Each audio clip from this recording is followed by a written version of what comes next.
Halo Sobat TPFX, hari ini Potret akan mengulas tentang basic-basic dalam dunia trading nih. Nah, kita sudah mengundang seseorang yang ahli dalam bidang dunia trading. Apa kabar Mas Wisnu? Baik. Alhamdulillah. Nah, jadi kalau boleh tahu nih Mas Wisnu, sebelum kita memulai tentang topik kita pada hari ini, saya mau bertanya, kira-kira mungkin teman-teman kan banyak yang belum kenal sama Mas Wisnu nih. Nah, Mas Wisnu sudah berapa lama nih berkecimpung di dunia pertradingan? Kalau berapa lama saya belum lama lah. Dari 2017 sampai saat ini ya kurang lebih sekitar 7-8 tahunan. Oke, berarti sekitar 7-8 tahun itu sudah berjibaku ya dalam dunia trading. Pastinya sudah paham betul ya tentang dunia trading, atau mungkin istilah-istilah yang banyak nih mungkin sobat Potret belum begitu paham ya tentang istilah-istilah dalam dunia trading. Nah, boleh nih, nanti hari ini kita akan membahas tentang apa aja sih yang berkaitan dengan dunia trading, kemudian istilah-istilah dalam dunia trading yang mungkin sobat Potret belum begitu paham. Boleh, sebelum kita mulai jangan lupa di subscribe channel kita, kemudian dinyalakan loncengnya supaya nanti kalau misalnya ada notifikasi dari channel kita, teman-teman udah bisa langsung buka seperti itu. Dan jangan lupa di share ke teman-temannya supaya nanti kalau mau nonton lagi gampang, tinggal cari linknya di tempat yang teman-teman udah share ke teman-teman sebelumnya, seperti itu. Oke, pertanyaan pertama. Nah, pertanyaan pembuka nih Mas Wisnu. Oke, nah mungkin banyak di sini sobat Potret yang belum begitu mengerti tentang dunia trading. Nah, sebenarnya trading itu tuh sebenarnya apa sih dalam istilah baku atau istilah KBBI-nya? Seperti itu Mas Wisnu. Dan gimana sih sebenarnya cara kerjanya gitu Mas Wisnu? Boleh dijelasin? Oke, baik. Kalau kita bicara soal trading ya, trading itu kan bahasa Inggris ya. Bahasa Indonesia itu berdagang, artinya kita melakukan transaksi jual dan beli gitu ya. Jadi sama seperti konsep dasarnya seperti di perdagangan komersil gitu ya, di mana ada jual ada beli gitu ya. Ketika kita menjadi pembeli berarti kita targetnya menjual. Ketika kita menjadi penjual, ya namanya penjual pasti cari barang dong, harus membeli suatu barang gitu. Jadi konsepnya itu sama, jual dan beli. Itulah trading, bertransaksi atau berdagang. Oke, berarti artinya itu adalah ada melakukan kegiatan yaitu transaksi jual dan beli. Ya, cuma produknya mungkin berbeda dengan pasar-pasar yang konvensional kali gitu ya Mas ya. Oke, nah kalau misalnya banyak kan nih orang bertanya nih Mas ya, kira-kira kalau misalnya kan banyak orang bilang dari dunia trading itu bisa cepet kaya, dari dunia trading itu katanya kalau kita trading itu bisa menghasilkan tanpa harus banyak mengeluarkan kos misalnya seperti itu. Nah, yang mau ditanyakan adalah apakah trading itu bisa dijadikan penghasilan utama nih? Oke, jadi buat sobat trader juga ya, ini edukasi. Apakah bisa atau tidak untuk dijadikan tambahan penghasilan utama ya? Penghasilan utama. Kalau dikatakan bisa atau tidak itu bisa, tergantung bagaimana kita menyikapinya. Ketika kita masih newbie atau baru terjun di dalam industri trading, baik trading saham, kripto dan lain sebagainya, itu kita harus memahami dulu karakteristik dari apa yang akan kita transaksikannya. Kalau dikatakan bisa atau tidak, ketika kita bisa konsisten gitu ya, ketika kita bisa konsisten menggunakan trading plan, ketika kita bisa konsisten dengan target profit dan akumulasi kerugian yang kita toleransi, harusnya kita bisa untuk menjadikan trading ini satu buat tambahan pendapatan atau dijadikan pendapatan utama itu bisa. Tapi kalau yang tadi dikatakan oleh Bu Irna tentang banyak yang bilang bahwasanya trading itu cepat kaya, jadi itu spekulasi. Ketika kita menganggap dunia trading itu bisa cepat kaya dari trading ya, menurut saya mindset yang salah. Karena ketika kita mendapatkan hasil yang besar, berarti kita bisa mendapatkan resiko yang besar juga kalau kita bicara soal trading cepat kaya gitu ya. Itu salah mindsetnya. Yang benar itu adalah bagaimana caranya kita biar bisa konsisten profit ya. Ketika kita kalau udah konsisten pasti banyak, tapi kalau banyak belum tentu konsisten. Oke, berarti Gitu. sama halnya seperti banyak istilah yang saya dengar itu adalah high risk high return ya Mas ya. Nah, ini juga salah satu yang harus mungkin saya tangkal ya kalau bicara dunia trading itu high risk high return. Sebenarnya enggak, karena kita bisa meminimalisir kerugian, memperbesar keuntungan, karena target keuntungan itu nggak terbatas ya. Secara teknikal sekali kita benar ini gitu ya. Dan bahkan ketika kita sudah melakukan transaksi itu apa di market future ya, saya contohkan karena saya expertnya di forex gitu ya. Ketika kita sudah open posisi, lalu posisi kita itu sudah running profit ya, sudah profit, itu kita bisa hilangkan risknya malahan. Dengan memasang stop loss yang berada di area entry kita atau area beli kita. Artinya berarti memang kalau misalnya mau dijadikan penghasilan utama itu memang harus menggunakan yang namanya plan mungkin. Iya benar, plan. Lalu kita harus ini ya apa namanya, ya tentu belajar lah dengan teknik entry apa yang kita gunakan. Jangan berganti-ganti teknik. Oke, berarti menggunakan plan dan stick pada satu satu konsep berarti ya, tidak bisa tukar-tukar. Misalnya hari ini saya mau konsep A, besok konsep B, itu nggak bisa. Yang penting berarti artinya harus konsisten juga untuk take profitnya seperti itu ya. Karena kalau kita tradingnya dengan cara yang berubah-ubah pasti hasilnya berubah dong. Kalau kita menggunakan teknik yang konsisten ya kemungkinan besar pasti hasilnya konsisten juga gitu ya. Yang penting kita sudah set and forget atau kita udah backtest itu cara entry dan trial and error lah ya. Nah, kalau misalnya dengan istilah nih Mas, biasanya kan saya dengar ada yang mengklaim dirinya sebagai trader, ada yang mengklaim dirinya sebagai investor. Nah, bedanya apa sih antara trader dengan investor nih Mas? Kalau trader itu dia langsung, kita transaksinya itu cenderung jangka pendek. Kalau transaksi dengan jangka pendek, gitu, dagang terjadi forex, cari beberapa pips atau beberapa poin sudah close. Nah kalau investor ini lebih cenderung biasanya ya di market saham atau kripto, karena itu adalah market spot di mana misalnya hanya satu arah. Nah di sana yang satu arah di mana mereka membelinya mungkin hari ini itu menjualnya bisa di tahun depan atau 2 tahun ke depan dengan melihat progres seperti contoh kita melihat saham BCA contohnya, mereka punya produk apa nih di dalam BCA, kita lihat dia punya produk yang kedepannya bakalan bagus gitu ya, atau seperti GoFood dan lain sebagainya gitu ya. Itu kita bisa beli lalu kita paham karena kita melihat prospek jangka panjang bahwasanya perusahaan ini memiliki komponen-komponen yang kedepannya akan lebih baik lagi. Seperti itu. Nah kalau misalnya untuk trader pemula nih atau menjadi investor pemula misalnya nih Mas ya, jadi kira-kira apa yang dibutuhkan untuk para pemula ini untuk memulai trading sebenarnya? Misalnya kayak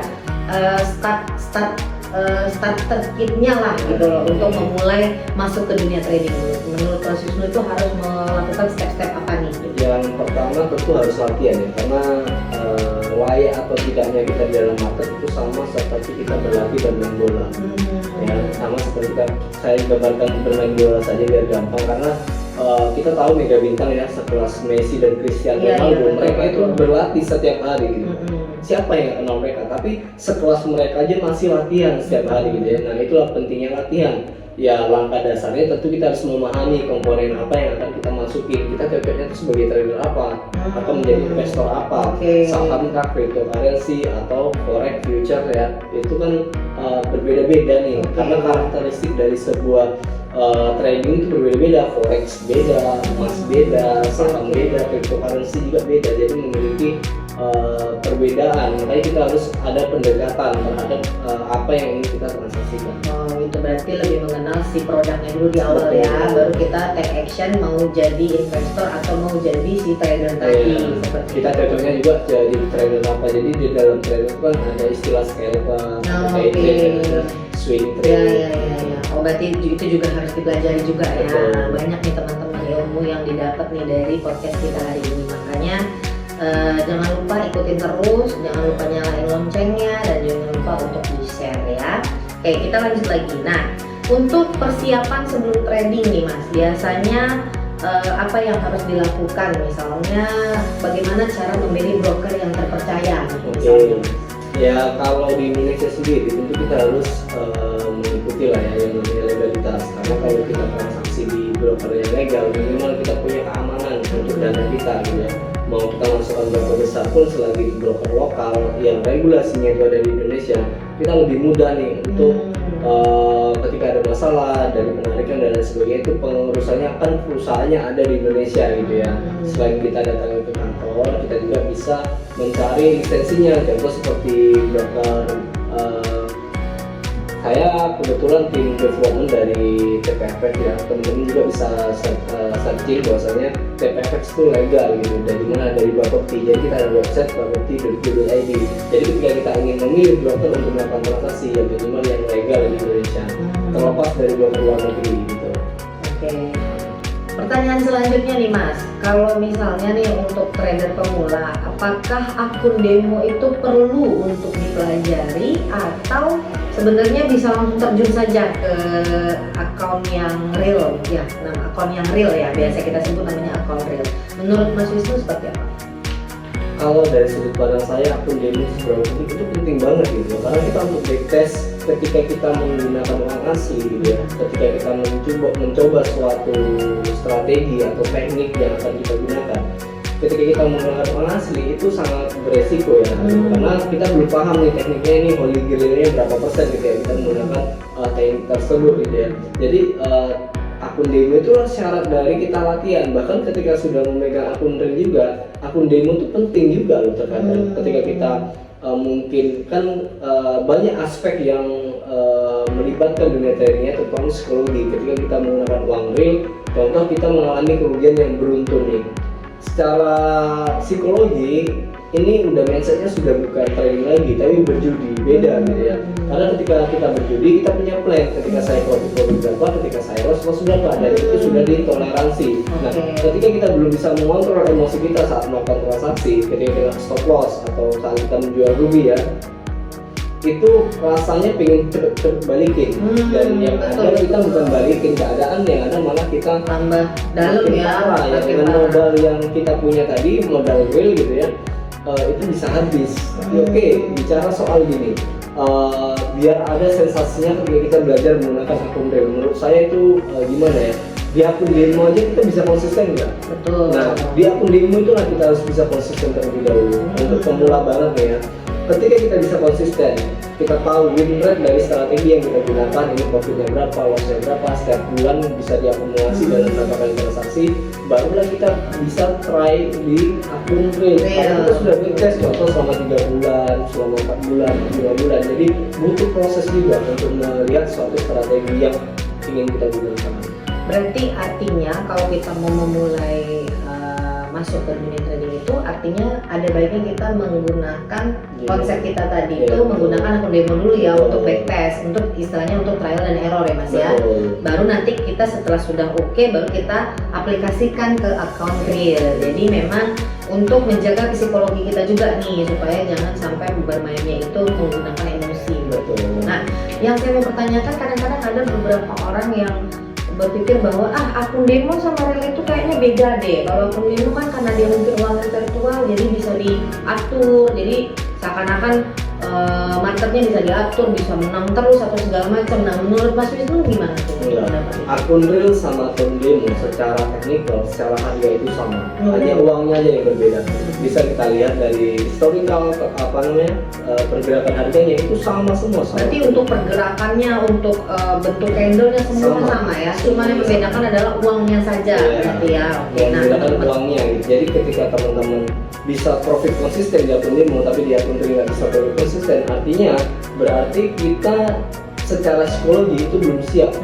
Nah, itu psikologi sama emosional kita saat melakukan transaksi. Kenapa di akun demo bisa action dengan konsisten tapi di akun demo enggak? Itu kebanyakan yang terjadi. Oke, makanya kenapa harus betul-betul matang dulu nih di akun demo. Setelah sudah sudah istilahnya sudah trial dan errornya sudah mantap, baru bisa pindah ke akun real seperti itu ya. Nah, itu satu lagi ilmu yang harus diterapkan untuk para trader pemula mungkin ya Mas Wisnu ya. Oke. Nah, kalau misalnya untuk bicara tentang modal nih Mas Wisnu, modal untuk memulai masuk ke dunia trading untuk pemula itu sebenarnya di range berapa sih kalau boleh tahu? bicara soal terkait berapa modal yang ingin kita transaksikan gitu, tentu kita sudah itu opsional ya, bebas. Tapi kalau seandainya sobat trader punya kemampuan lebih untuk deposit, ya jangan deposit kecil. Saya nggak sebutkan berapa minimalnya, tapi kalau ada itu jangan kecil, karena kan kita ketika menggunakan money management itu kan terkait dengan risk. Betul. Nah, berapa yang kita spare lossnya, atau kita menggunakan averaging gitu ya. Contoh menggunakan averaging, kita mau entry satu lot, ya kan? Ketika kita letakkan satu lot di satu posisi, itu resikonya jauh lebih besar daripada kita ecer. Contoh kita masuk 0,50 dua layar, ketika harga turun kita mau beli lagi. Jadi ada tekniknya bagaimana kita meminimalisirkan resikonya, memperbesar ketika kita benar. Oke, berarti Jadi kalau saya bicara soal modalnya berapa opsional, tapi ketika sobat trader punya dana yang mampu gitu ya, janganlah yang kecil, karena banyak yang harus kita uji, kecuali kalau sobat trader yang tadi sudah backtest satu strategi selama contoh 6 bulan ke depan gitu ya, dan udah yakin ya, baru udah tahu kan stop lossnya berapa, jadi kan ada persentasenya tuh setiap bulannya persentasenya, jadi kita bisa ukur dari sana berapa persen kita mau dapat keuntungan dari modal yang kita gunakan. Contoh kalau kita menggunakan modal $1.000 pengen profit 50% dalam sebulan, itu kan sangat tidak mungkin lah ya. High risk. Nah, itu kan high risk gitu ya. Terciptanya high risk ketika kita dengan modal 10 juta pengen profit 1 bulan 5 juta. Bisa nggak? Bisa aja, tetapi ya itu tadi kembali ke risknya. Ketika kita menghadapi target yang begitu besar, tentu lossnya juga sering banget. Iya betul, high risk high return jadinya ya. Nah, kalau seperti itu cara tradingnya high risk high return. Jadinya seperti itu. Makanya kenapa ada istilah namanya high risk high return, karena dilihat dari cara tradingnya dulu seperti apa. Berarti artinya modal, terkait modal pun juga harus masuk ke dalam planning tadi ya Mas Wisnu ya. Oke, nah kemudian kalau boleh tahu nih Mas Wisnu, kan di Indonesia nih ada banyak platform-platform untuk transaksi ya. Yang saya tahu itu mungkin seperti MetaTrader 4 atau MetaTrader 5 dan lain-lain. Nah, sebenarnya untuk platform trading yang paling gampang untuk digunakan untuk pemula itu yang mana ya Mas kalau boleh tahu? Kalau menurut saya jadi MetaTrader, karena sebagian besar semua trader forex ya lah ya itu pakai MetaTrader. Ya kalau cryptocurrency mungkin ada yang pakai Binance, ada yang pakai toko kripto, terus kalau yang saham banyak lah platform-platformnya. Jadi kalau di forex ya menurut saya kita di MetaTrader, karena di sana kita sudah diberi tools gitu ya, kita bisa gunakan seperti Fibonacci, trendline, garis horizontal, terus rectangle dan sebagainya itu sudah disiapkan di dalam MetaTrader. Jadi kita bisa menggunakan dengan tools yang ada untuk melihat pergerakan harga terbaik seperti apa. Oke, berarti lebih disarankan untuk menggunakan MetaTrader 5 atau 4 ya. Yang penting MetaTrader teman-teman. Oke, nah kemudian kita masuk ke jenis-jenis dari trading nih Mas Wisnu. Nah, kalau misalnya mungkin nanti kita udah bahas nih tentang broker yang terpercaya, terus gimana cara kerja trading itu apa. Nah, mungkin kita sekarang bisa bahas lebih mendalam tentang produk nih Mas. Nah, bedanya antara saham, forex dengan kripto itu apa? Kalau perbedaan antara saham, forex dan kripto, jadi saham itu adalah satu pergerakan harga atau indeks mengukur pengembangan perusahaan gitu ya. Nah, saham ini biasanya dia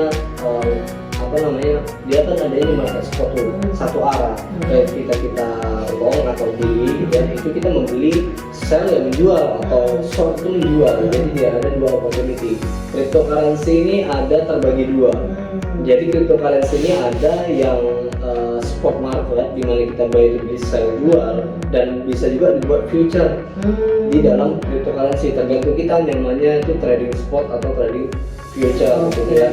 Nah, kalau di forex ini kan opportunity nih, dua opportunity dia, ada buy dan sell, di mana ketika kita membeli dengan harga murah, menjual dengan harga mahal. Itu konsepnya buy kan, buy beli murah, jual mahal. Nah, konsepnya sell, kenapa sell ini turun bisa untung ketika kita menjual. Tentu yang namanya penjual kalau membeli barang mau yang murah atau yang mahal? Yang murah dong. Yang murah dong, namanya kita menjual. Nah, itu konsepnya, dengan menjual harga yang sudah kita tetapkan mencari barang yang murah. Seperti itu ya. Jadi bedanya itu ya teman-teman.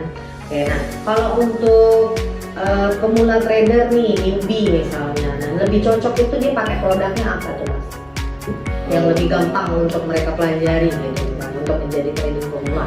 menjadi trading pemula, menurut saya ya karena saya ada saatnya yang dari forex ya menurut saya lebih enak forex gitu. Tapi tetap harus latihan dulu kan. Ya. Kita harus pahami pips itu apa, Ya. terus kita harus pelajari forex, terus commodity, Ya. terus ada yang namanya apa namanya single stock dan index ya. Itu Ya. harus kita pelajari mana yang cocok sama kita kalau di forex. Nah kalau di market cryptocurrency ya berarti kita hanya nunggu momentum nih, kapan ketika harga turun, atau di saham ya ketika harga turun baru kita di sana membeli berapa lot seperti itu. Di kripto itu kan hitungannya dia koin ya, satu koin 0, sekian koin ya. Kalau seandainya sekarang contoh Bitcoin aja lah ya, itu kan udah di atas 1 M ya. Satu koin itu kita belinya 1 M, contoh kita buletin aja ke 1 M. Kalau di apa namanya, kalau seandainya kita nggak punya dana 1 M yang bisa beli, bisa, tapi kan pecahannya 0, sekian. Ya, betul. Contoh kalau kita membeli 100 juta berarti 0,010 Ya, gitu dong ya. ya, dipecah, jadi satu koin itu dipecah. Nah di sana dia untuk kalau di apa namanya saham itu kan lot namanya itu, satu lot berapa ribu, Ya, 10.000, 8.000 gitu. Nah kalau konversinya seperti itu berarti ya. nah, kalau di forex beda lagi. Jadi kalau di forex ya lot itu sebagai satu quantity jaminan gitu ya. Jadi ada dana yang kita jaminkan ketika kita membeli satu lot baik gitu ya. Jaminannya berapa? Nanti ada lagi yang namanya leverage atau daya ungkit yang diberikan ke kita untuk mengelola, karena sebenarnya nggak satu lot di market forex itu 100.000 US dollar Oke. base currency-nya gitu. Supaya mungkin lebih mudah untuk menghitung kali ya Mas ya. Misalnya kita mau pasang yang kalau di forex itu hitungannya mungkin lot, jadi mau berapa lot yang kita pasang dikalikannya lebih gampang, lebih mudah mungkin seperti itu. Nah kalau untuk tadi kan ada tuh Mas Wisnu membahas tentang yang namanya day trade. Iya. Terus misalnya swing trade, terus Jenis kemudian ada swing ya trade. misalnya scalping. Nah boleh dijelasin nggak Mas lebih mendalam itu tuh apa sih sebenarnya, scalping itu apa, day trade itu apa gitu, seperti itu. Oke, mungkin saya akan bahas di scalping ya, karena banyak nih sobat trader juga yang mungkin suka nih transaksi jangka pendek gitu ya. Seperti contohnya kita transaksi forex yang kita buy atau cryptocurrency juga bisa, tapi kalau di saham menurut saya dia day trade atau swing, nggak ada scalping. Jadi kalau scalping itu ada di market future ya, atau market dua arah nih opportunity-nya. Jadi ketika kita transaksi yang dua arah gitu ya, scalping itu adalah kita memanfaatkan pergerakan harga dengan cenderung jangka pendek ya, mungkin paling lama 1 jam kita dapat posisi dengan profit yang tentunya kecil tapi diambil terus menerus dan sering banget akan keluar masuk ke dalam pasar. Itu untuk scalping. Jadi ya untuk day trade ini beda lagi. Nah day trade ini adalah orang yang transaksi harian. Mungkin dia satu hari bisa 1-2 kali entry aja asal ketika dia sudah mendapatkan keuntungan atau sudah membatasi resikonya tercapai, hari itu dia berhenti.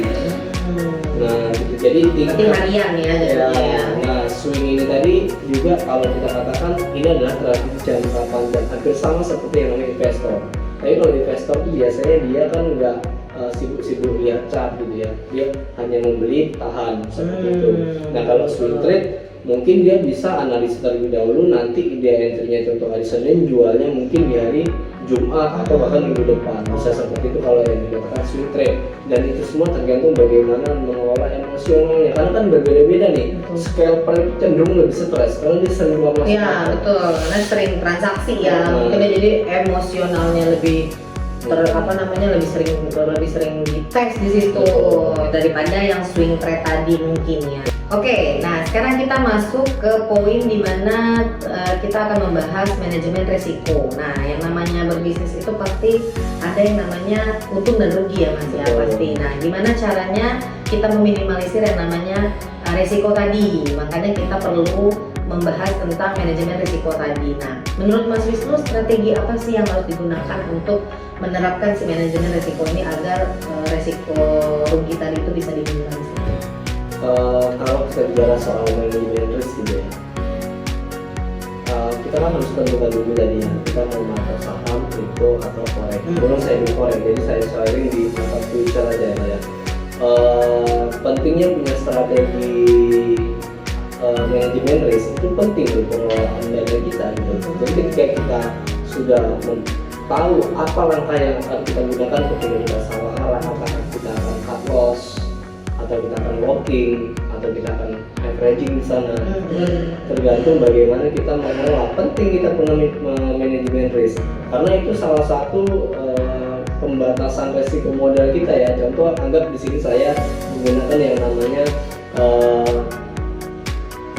switching ya, dimana kita melepas menjual posisi rugi lalu berbalik arah gitu ya. Ketika kita melakukan posisi buy, ternyata market turun drastis nih, ya kan kita harus bijak mengambil tindakan. Bahwasanya kita harus bisa melihat apakah trennya ini masih mau naik atau tidak. Jadi ada strategi yang harus kita sesuaikan gitu ya. Ketika kita melihat harga berbalik memang benar-benar dia akan meninggalkan kenaikannya gitu ya, di saat kita buy harga turun ya, kita bisa menjual posisi dengan membalik harga, nge-switch gitu ya, dari buy berubah jadi sell. Seperti itu. Posisnu kan banyak nih orang yang kadang suka bingung nih bagaimana menerapkan yang namanya stop loss seperti itu untuk meminimalisir si kerugian tadi. Nah, menurut Mas Wisnu itu apa sih sebenarnya stop loss itu dan gimana cara ngaturinnya untuk supaya teman-teman yang pemula ini dia paham nih bahwa stop loss itu sebenarnya penting dalam dunia trading. Seperti apa? Jadi kalau dari bahasanya stop itu kan berhenti. Loss rugi, memberhentikan kerugian. Jadi ketika kita sudah mengalami floating minus, itu sebaiknya ya kita pasang stop loss supaya, karena gini, ketika kita tidak menggunakan stop loss itu kadang buruk yang akan terjadi karena kita tidak sadar dengan perubahan tren. Ketika kita entry sekali kena SL, entry 2 kali kena SL, tapi kita nge-buy deh, dengan kita pakai stop loss 2 kali stop loss, 3 kali stop loss, masih juga kita ingin buy. Contohnya, padahal secara teknikal market sudah berbalik arah. Makanya pentingnya ketika kita stop loss itu, ketika stop loss kita itu kena gitu ya, jadi ketika masih ada modal kita masih bisa recovery.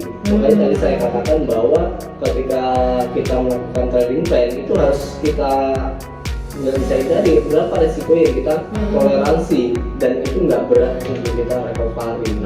Seperti itu ya teman-teman ya. Jadi cara menggunakan stop loss itu berarti artinya stop loss itu pun juga satu elemen penting ya dalam transaksi trading tadi ya Mas. Karena lebih baik kita kena stop loss daripada kita margin call. Betul. Nah, ngomong-ngomong margin call, itu gimana ya Mas cara menghindari supaya jangan sampai terjadi yang namanya margin call. Dan tadi kita ceritakan selain menggunakan stop loss nih, gimana caranya supaya jangan sampai tuh para teman-teman sobat potret ini dia namanya baru mulai kan, belum mengerti gitu, tiba-tiba udah kena margin call, itu kan bisa shock langsung. Nah, menurut Mas Wisnu itu gimana caranya? Atau ada tips atau trik nggak sih untuk menghindari supaya jangan kena margin call? Tipsnya kembali ketika kita sebelum melakukan transaksi kan kita harus punya planning. Saya analisa market kemana, market naik, oke, kalau market naik berarti saya buy dong. Ya kan, market buy-nya di mana, banyak strategi entry gitu ya. Buy-nya di mana itu bebas, kita mau menggunakan strategi apa, yang penting kita sadar dengan market, itu yang pertama. Yang kedua, jarak stop loss itu adalah resiko yang kita toleransi tadi supaya tidak margin call. Dan kita udah set up nih, contoh 15.000 aja lah ya, contoh 15.000. Ketika saya loss $100, saya berhenti, itu udah cukup besar loh, misalnya $100 per trade, atau satu hari kita menghabiskan satu hari $100 dalam transaksi itu cukup besar, karena itu 10% kan dari modal itu udah cukup besar yang kita akan kelola gitu. Ketika kita sudah membatasi resiko kerugian tadi, sudah kena nih $100, ya kita berhenti. Kita nggak perlu trading lagi, nggak perlu kita memaksakan diri. Betul. Nah, kadang-kadang kan suka pada banyak nih yang maksain diri. Aduh, udah hilang nih, gimana cara? Greedy kalau kita bilang, rakus, bahasa Indonesianya adalah rakus. Kita kadang nggak terima kan. Average kita terhadap market, kita pengen cepet-cepet recovery, nggak bisa. Jadi kalau tips dari saya, ketika teman-teman sudah punya risk berapa yang ditoleransi, contoh $100 tadi, tercapai $50 lossnya, ya udah kita berhenti dulu, kita punya spare $50 lagi untuk merecovery. Jangan langsung dihabiskan dengan emosional kita saat melakukan transaksi. Nah, itu pentingnya. Jadi kita bisa santai dulu, tenang dulu, nikmati, mungkin kita bisa ngopi, bisa spare waktu kita. Take a break lah ya, ngambil napas dulu nih. Jangan langsung tiba-tiba begitu sudah lo segini terus kita langsung kayak balas dendam, recovery misalnya pasang 2 kali, 3 kali, nggak seperti itu kan? Jangan, karena kalau harus kita sadari market itu kerja, market itu tidak peduli siapa kita, market itu tidak peduli kita miliarder, kita miskin itu dia nggak peduli. Pokoknya mereka cuma tahu ya transaksi, jual dan beli. Nah, lu ada di posisi yang mana nih, seperti itu ya Mas ya? Oke. Nah, masuk ke poin di psikologi, tentang psikologi trading nih Mas. Nah, kan banyak nih. Sebenarnya ada orang yang pandai, mungkin udah expert di bidang trading, tapi ketika mereka mengalami yang namanya satu kerugian, tetap juga nih psikologinya belum bisa diaturin. Nah, menurut Mas Wisnu, gimana sih cara mengendalikan emosi pada saat kita trading nih? Apakah sambil jikir atau mungkin misalnya sambil ngopi, ya kan kadang macam-macam ya orang ya passionnya. Nah, menurut Mas Wisnu sebenarnya yang paling oke untuk mengendalikan emosi pada saat kita mengalami kerugian lah seperti itu. Biasanya kalau orang yang trader ya yang mengalami hal seperti itu suka mengelola emosional. Iya betul, emosional. Kebanyakan trader itu pasti matiin chart. Dia lihat chart setiap hari, saat dia loss dia lihat analisa tarik garis ini itu. Padahal yang namanya trading plan kita udah punya planning. Iya, dia nggak usah diganggu planningnya. Udah saya bayar di sini pasang stop loss berapa, risknya berapa, TP-nya tinggal. Iya. Yang penting kita udah punya nih planningnya. Oke, market naik boleh pakai buy limit, kan banyak opsi nih. Iya betul. Iya betul. Ada limit, stop limit, stop loss. Kita menggunakan apa ya? Kalau saya sendiri, idealnya saya sering cut loss atau stop loss. Itu saya gunakan ketika saya transaksi pasang SLTP, udah saya tinggal. Saya bukan orang, dan ini tips ya buat teman-teman trader juga di luar sana, sobat trader. Ketika kita melihat di chart terus menerus, itu bawaannya kita pengen entry, pengen masuk, pengen mengambil kesempatan. Padahal tanpa disadari ketika sobat trader sering masuk ke market, kita lebih sering dihadapi dengan resiko. Nah, seperti itu. Semakin sering kita masuk ke market, itu semakin dekat dengan resikonya. Karena ketika kita masuk itu udah resiko. Betul. Yang kita hadapi ya. Karena kan ada risk and reward tadi ya. Ya ada resiko, ada peluangnya. Oke.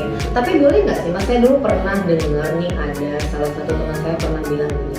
Ketika lo udah mau masuk ke dalam dunia trading nih, nah ketika lo sudah mulai ambil posisi atau sudah mulai transaksi, karena ada teman saya yang suka bilang kayak gini, lo jangan langsung pikirin langsung itu profit, tapi lo udah harus siapin emosi dan mental lo bahwa itu akan loss. Jadi lo bisa atur nih emosi lo kalau memang ketika itu memang sudah loss gitu. Jadi kalau profit ya berarti bonus, tapi kalau memang loss lo udah bisa atur nih emosinya. Apakah seperti itu Mas? Kalau dari sudut pandang saya ya, profesional lah, disclaimer juga, ketika kita melihat trading itu menyenangkan, saya bukan menyenangkan. Itu karena kan memang kalau untuk yang pemula nih, begitu dia entry di market real, waduh itu jantung bisa langsung senang gitu ya, namanya pemula ya kan, beda dengan yang memang sudah expert gitu. Nah makanya kadang saya dengar istilah itu. Nah menurut Mas Wisnu setuju nggak sih dengan statement yang tadi disebutkan oleh teman saya? Kalau saya pribadi enggak lah ya. Itu untuk saya pribadi ya, di luar sana. Iya mungkin ya kan beda-beda pendapat. Ya. Kalau di luar saya, di dalam sudut pandang saya, ketika saya takut menghadapi market ya saya akan terus-terusan ketika takut entry dong. Iya betul. Ya kan kita sudah menyiapkan trading plan tapi kita takut entry, ngapain gitu. Artinya berarti lagi nggak percaya dong sama trading plan kita sendiri ya. Tadi sebelum mulai kita backtest dulu nih. Greennya seperti apa, risk and reward kita. Berarti itulah gunanya kenapa adanya akun demo untuk backtest ya. Betul. Atau trial dan error. Tadi nih teman-teman kalau dia nonton dari awal itu pasti udah tahu tuh gimana. Tadi kita udah bahas tentang yang namanya trial dan error di akun demo, seberapa pentingnya akun demo. Nah itu udah dibahas di awal, oke? Nah yang kedua itu adalah kenapa bisa terjadi yang namanya overtrading. Overtrade atau overtrading. Jadi overtrade itu terjadi karena kita nggak terima, kita nggak bisa mentoleransi resiko yang sudah kita sediakan. Ketika itu loss, kita pengen entry lagi buat recovery yang ada margin kena auto. Salah satunya margin call karena overtrade tadi ya. Karena gini, di dalam dunia trading itu yang sulit bukannya profit itu gampang. Iya betul. Yang sulit itu adalah konsisten dan bertahan. Nah betul sekali. Bagaimana kita bisa bertahan di market forex, terserah marketnya apapun, yang penting kita bisa bertahan. Iya konsisten lah sebenarnya itu ya. Bukan profit, kalau profit gampang. Pasti profit, kalau mau dapetin profit mah gampang aja ya. Baik, nggak usah analisa, baik aja. Belum tentu benar, belum tentu salah. Iya betul. Yang sulit itu ketika kita benar-benar bisa bertahan di dalam forex menghadapi gelombang banyaknya. Contoh seperti The Fed, Donald Trump dengan aksi kondisi tarifnya Iya. saat ini itu membuat dinamika di dalam market yang baik itu forex, gold dan lain sebagainya. Nah, kalau menurut Mas Wisnu apa sih yang menyebabkan seorang trader itu akhirnya mengalami kegagalan dalam dunia trading? Misalnya seperti, aduh kok perasaan saya udah berapa kali nyoba produk A, produk B, produk C kok gagal aja terus, margin call terus. Nah, selain cara memaintain emosionalnya tadi, mungkin ada nggak sih beberapa faktor yang mempengaruhi kenapa seorang trader pemula itu bisa jadi gagal walaupun dia sudah mencoba beberapa produk nih atau mencoba beberapa trading plan dia seperti itu? Kalau dari sudut pandang saya, berarti nggak backtest dong. Berarti backtestnya belum begitu dalam mungkin. Backtestnya belum kita kalau sudah backtest kita tahu nih ya minimal contoh dalam 3 bulan gitu ya, berapa minimal yang kita dapatkan atau berapa risk yang akan kita terima ketika kita salah menggunakan strategi itu terukur. Nah, yang membuat seorang harus mengalami kegagalan terus menerus berarti dia saya pastikan dia entry-nya random berdasarkan emosional bukan berdasarkan trading plan, lalu dia nggak punya prinsip gitu ya, prinsip yang benar-benar oke, saya gunakan ini karena saya tahu ini punya win rate minimal nggak usah banyak-banyak deh, 10 atau 20% setiap bulan itu bisa konsisten, itu udah bagus. Atau mungkin mereka lebih ke tidak pede dengan trading plan mereka sendiri dan mungkin dapat banyak masukan dari kanan kiri ikut berita ini, ikut cerita ini, jadi akhirnya mengalami ikut grup, mungkin belajar strategi A, B, C, D, E, F, G, nggak perlu ngapain kalau seandainya kita punya contoh, kita nonton di YouTube ada satu strategi teknik entry yang mungkin minatnya 70% banyak ya, yang udah backtest strategi itu banyak banget sebenarnya. Nah, teman-teman pilih salah satunya, jangan random. Jangan misalnya banyak pengikutnya si A diikutin, tapi belum backtest ya. Kalau random itu pasti kita belum punya pendirian ya. Maksudnya orang banyak gagal, apalagi pemula ya itu tadi dia lagi coba backtest strategi A dengan akun real kan ngeri itu. Iya betul. Ya kan udah akun real kita coba-coba ya. Ketika kita coba-coba sama nggak dengan judi? Iya dong. Sama dong. Tidak ada analisa. Nggak ada analisa. Nggak ada plan. Anggaplah pakai analisa. Tapi kan kita ketika backtest kita lihat di video mungkin tekniknya bagus, boleh pilih sampai 90%. Iya benar. Tekniknya. Tapi ketika kita coba di akun real ternyata enggak. Gitu. Dan kita masih meyakini. Gitu, ya. Contohnya deh kayak slot lah, anggap ya ada pola jackpot, dicoba tapi nggak jackpot gitu ya. Sama. Jadi ketika teman-teman punya kalau kita itu tadi ya, kalau saya katakan sama karena itu tadi kita sibuk tes sana tes sini tes strategi enggak, kita harus punya satu pandangan yang baku lah ya buat kita melakukan transaksi. Contoh kita seperti kita tahu market structure seperti apa, tahu bagaimana level support dan resisten atau supply and demand dan lain sebagainya. Mungkin tipsnya saya ya dilatih aja itu, karena Bruce Lee sendiri itu dia pernah mengatakan bahwasanya dia lebih takut sama orang yang punya satu jurus dilatih 1000 kali dibandingkan dia orang itu punya 1000 jurus tapi dilatih hanya sekali. Itu Bruce Lee loh. Dan artinya apa? Pentingnya berarti harus latihan kan. Kita anggap kita depo ya di akun real loss, berarti kita harus belajar kenapa kok bisa loss gitu ya, apa yang salah dari saya gitu. Bahkan sebelum mulai margin call 50% dari kerugian kita sudah tahu, kita harus bisa introspeksi diri di mana salahnya supaya kedepannya lebih baik, karena semua orang lah ya itu belajar dari kegagalan, tidak ada yang tidak mengalami proses gagal, tapi dari gagal itulah kita harus jadi lebih baik. Dan itu mungkin kalau kita ibaratkan dengan yang di luar trading ya, seperti susu yang lebih buruk itu bisa jadi yogurt gitu. Yogurt yang lebih buruk bisa jadi keju dan lain sebagainya. Jadilah kegagalan itu adalah pembelajaran untuk diri menjadi lebih baik. Nah, Mas Wisnu ini kan salah satu dari timnya research and development dari perusahaan TPP Pekanbaru ya. Nah, boleh nggak Mas Wisnu infokan untuk sobat podcast potret kita hari ini, itu adalah salah satu fasilitas dari perusahaan TPP Pekanbaru untuk teman-teman trader pemula ini apa aja sih Mas yang tersedia dari perusahaan TPFX Pekanbaru?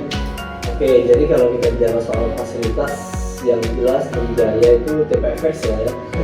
TPFX itu spreadnya sudah kecil, spreadnya kecil. Spread low komisi juga free swap. Ya. Selain itu kita juga punya yang namanya trading central. Trading central apa jelasnya? Jadi ada beberapa tools yang bisa kita gunakan untuk melihat satu pergerakan harga beberapa jam ke depan, itu bisa digunakan.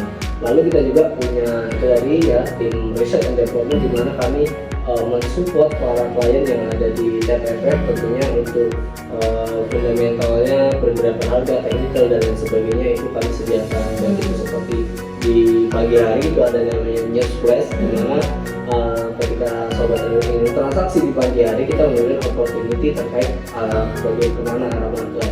Dan yang kedua itu di jam 10 pagi ketika sobat trader mungkin tidak sempat melakukan transaksi di pagi hari itu di jam 10 ada namanya market highlight. Jadi di sana ada opportunity dari mulai forex, gold, index dan lain sebagainya. Di sana ada di market highlight. Dan jika sobat trader juga tidak sempat di jam 10 pagi untuk melihat opportunity di jam itu, di jam 1 siang itu ada namanya data talks. Jadi kami para tim development itu mengafirmasi market highlight dan pair apa yang saat itu memiliki peluang untuk buy atau sell.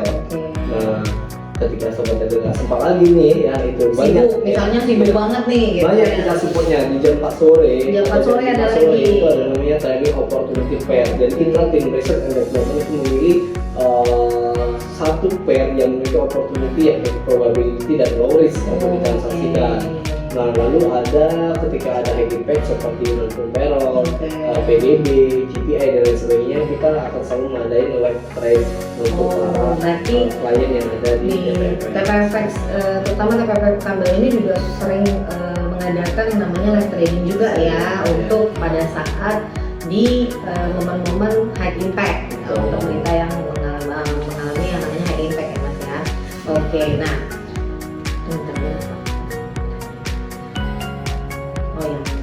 nah, kalau untuk legalitas dari perusahaan TPFX Pekanbaru sendiri itu bagaimana Mas? Kalau misalnya banyak kan nih mungkin teman-teman yang sudah tertarik tapi masih pengen searching brokernya misalnya.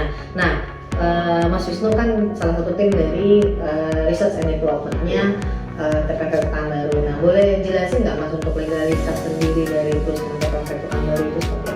Yang jelas kalau kita bicara soal legalitas nggak cuma TPFX ya, banyak juga perusahaan-perusahaan yang legal tapi secara legal kita memang legal, jadi di bawah naungan Kementerian Perdagangan, diawasi langsung oleh Bapepti, diberi izin oleh Bapepti ya. Selain dia memberi izin, dia juga mengawasi kegiatan transaksi. Bahkan di 2 bulan yang lalu ya kalau nggak salah itu kita menjadi the best volume transaksi terbesar. Jadi di CNBC Indonesia itu kita diliput di bahasanya kita menjual penghargaan award volume besar. Artinya banyak sudah masyarakat Indonesia yang transaksi melalui broker TPFX. Kenapa ya? Karena kita sudah legal dengan fasilitas-fasilitas yang kita sediakan itu bisa menopang trader baik yang newbie atau yang pro untuk melihat bagaimana kedepannya. Karena kalau tanpa fasilitas misalnya kita tidak punya opportunity, tentu itu sudah analisa ya kan, kita tidak punya pendamping gitu. Kita nggak tahu nih opportunity-nya benar atau enggak, setidaknya kita cari referensi tapi analisa saya naik, apakah ada yang sama pandangannya sama saya dan alasannya apa di sana ya, bisa jadi acuan juga. Betul. Ya masalah legal kita legal di Indonesia karena kita kan berdiri dari tahun 2004 ya sampai saat ini itu nggak mungkin nggak legal dong, sudah kurang lebih 24 tahun gitu ya. Apalagi sudah menjadi the best performance pula kan ya. Mungkin teman-teman bisa langsung cek juga ke link di nanti kita cantumkan di description box bahwa untuk TPFX sendiri itu sudah terdaftar di Bapepti. Nah, bisa langsung buka linknya di www.bapepti.go.id, kemudian langsung searching aja untuk brokernya yaitu Trijaya Pratama Futures ya Mas ya. Nah, baru nanti di situ dijelaskan detailnya, alamatnya, terus perusahaannya, nomornya, segala macam itu ada ya. Sampai WPB-nya pun terdaftar ya. Jadi bukan hanya izin dari Bapepti, izin dari KBI, dari JFX Ya, betul. JFX, KPI ada itu ada aspek semua. Indo dan lain sebagainya, kita sudah berlisensi. Jadi mungkin lebih nyaman mau deposit 1M, 2M, Ya, betul. withdraw yang besar-besar miliaran, ratusan miliar juga kita sering sekali ya. Dan salah satu keunggulan TPFX juga withdrawal-nya itu online ya. Ya, Lumayan. withdrawnya online, ya kan. Kalau seandainya kita penarikannya di bawah jam 10 hari itu masuk berapapun. Oke, betul. Nah, saya dengar katanya TPFX ini juga punya yang namanya fasilitas kelas ya kalau nggak salah. Iya, Saya dengar benar. ya. Jadi, Boleh dijelasin nggak Mas Wisnu? buat- Kelasnya apa aja? Buat sobat trader juga gitu ya, yang dimana TPFX yang di kawasan Riau gitu ya, terutama ketika ingin belajar trading, kita punya yang namanya Effective Plus, dimana ini adalah satu edukasi ke klien yang masih newbie atau mau coba mau racik-racik strategi, mau racik-racik indikator, kita juga sediain gitu ya. Itu Executive Class, teman-teman bisa langsung bertatap mata dengan saya sendiri tentunya. Iya, betul. Kita sama-sama melihat, karena di dalam dunia trading itu kan kalau dibilang jago nggak ada yang jago sebenarnya, nggak ada yang jago, tetapi mungkin untuk expert dalam melihat market itu kan beda-beda bahasanya. Dari yang lebih, jadi selain pada executive class, kita juga ada yang namanya webinar dan seminar. Di sana juga kita sering mengedukasi ke seluruh klien yang ada di TPFX menggunakan entry atau bagaimana caranya berdampingan ketika kita melakukan entry fundamental dan teknikal, dan banyak lah. Tentu itu adalah satu edukasi yang kita support untuk para klien yang ada di TPFX. Oke, berarti memang TPFX sendiri, terutama TPFX Farmer ini memang sudah dilengkapi dengan segala macam bentuk fasilitasnya ya Mas Wisnu ya. Jadi kalau misalnya teman-teman bergabung dengan TPFX Pekanbaru, sayang kalau misalnya tidak menggunakan fasilitas yang sudah kita berikan seperti itu. Nah, jadi mungkin kalau untuk info lebih lanjut nanti boleh hubungin admin, kita letakkan juga di description box, boleh ditanyakan mungkin lebih detailnya lagi seperti itu. Nah, terima kasih banyak loh Mas Wisnu atas waktunya. Ini cerita kita yang kita ceritakan tadi mungkin hampir sekitar mau 1 jam nih kita bahas tentang dunia trading. Itu lumayan banyak, mungkin bisa untuk trader pemula, teman-teman yang mau memulai masuk ke dunia trading bisa belajar nih melalui channel ini seperti itu ya. Diharapkan mungkin teman-teman nanti bisa mau lanjut nih mungkin ya Mas Wisnu ya, mungkin masuk ke menggunakan broker kita supaya bisa menggunakan fasilitasnya tadi seperti itu. Nah, oke deh Mas Wisnu, mungkin nanti di lain hari kita akan membahas tentang lebih dalam nih teman-teman tentang istilah-istilah trading lagi ya. Tadi kan baru kulit-kulitnya aja. Nah, yang mungkin podcast yang selanjutnya kita akan membahas lebih dalam nih. Mas Wisnu boleh dong kita undang lagi ya. Boleh. Oke, nanti kalau ada yang mau tanya-tanya nanti saya cantumkan untuk Instagramnya Mas Wisnu, boleh ya, mana tahu Pak. Ya boleh, mana tahu nanti banyak teman-teman yang mau direct langsung tanya ke Mas Wisnu, boleh. Oke, terima kasih buat teman-teman potret yang sudah menyaksikan podcast kita hari ini nih, yang hampir 1 jam ini, nggak terasa ya Mas ya.